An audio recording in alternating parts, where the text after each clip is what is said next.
I don't know if you're aware, but I'm writing a graphic novel. It's about Hannibal and the Second Punic War, and this is something of a challenge. And I'm going to be talking about the challenges in this video.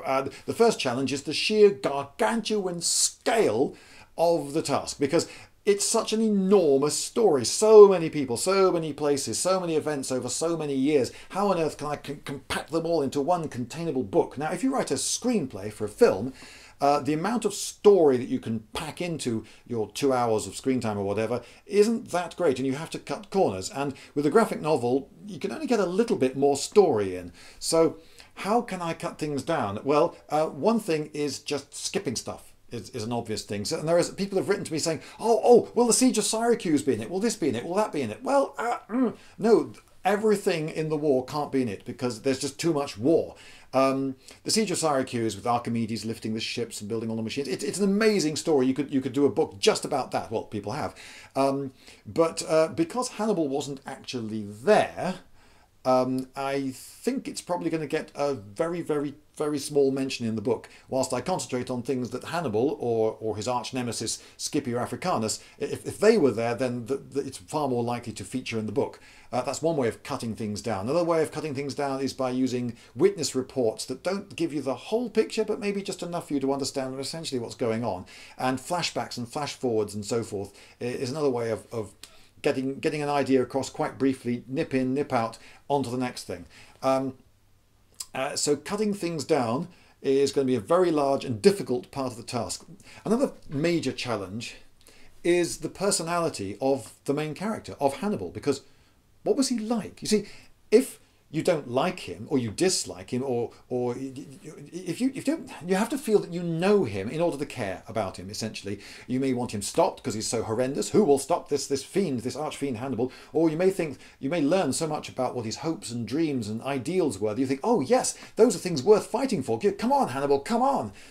But what were his hopes and ideals and dreams and so forth? We don't know. None of his side's accounts survived. There are no Punic documents about what Hannibal was thinking before a battle, but we have the Roman side. But of course the Romans weren't in his camp talking to him and hearing about his hopes and dreams and aspirations and you know, hearing his jokes and being able to decide how funny he was. What was he like? Was he nice? Was he nasty?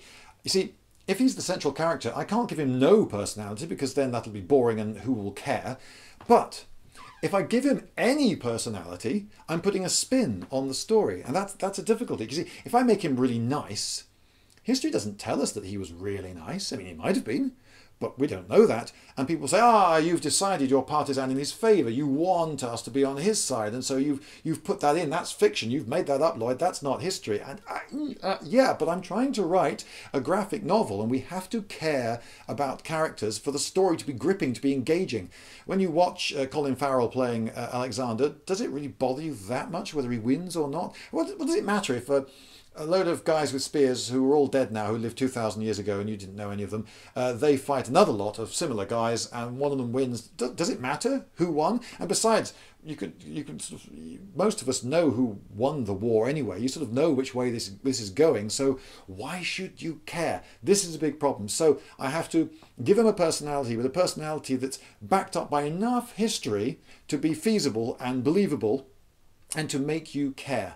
Now, another way I can make you care, I hope, I talked about a bit in my video about the Iliad, micro tragedies. So I plan to put in loads and loads of micro tragedies. I don't know how many there'll be, but we'll see the effects of this war on some ordinary people and how they come to sticky and tragic ends because of the course of the war. So you'll see, you know, individuals, not just masses of soldiers being routed, but occasionally you'll see, oh, that's so and so. We saw him in the earlier scene, and he's just been killed.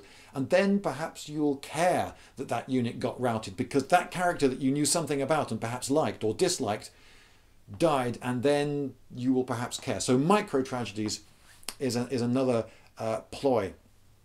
Now and no more. I'm going to stop it there because this video is getting far too long. I started rambling after that, frankly, and it's just not good enough.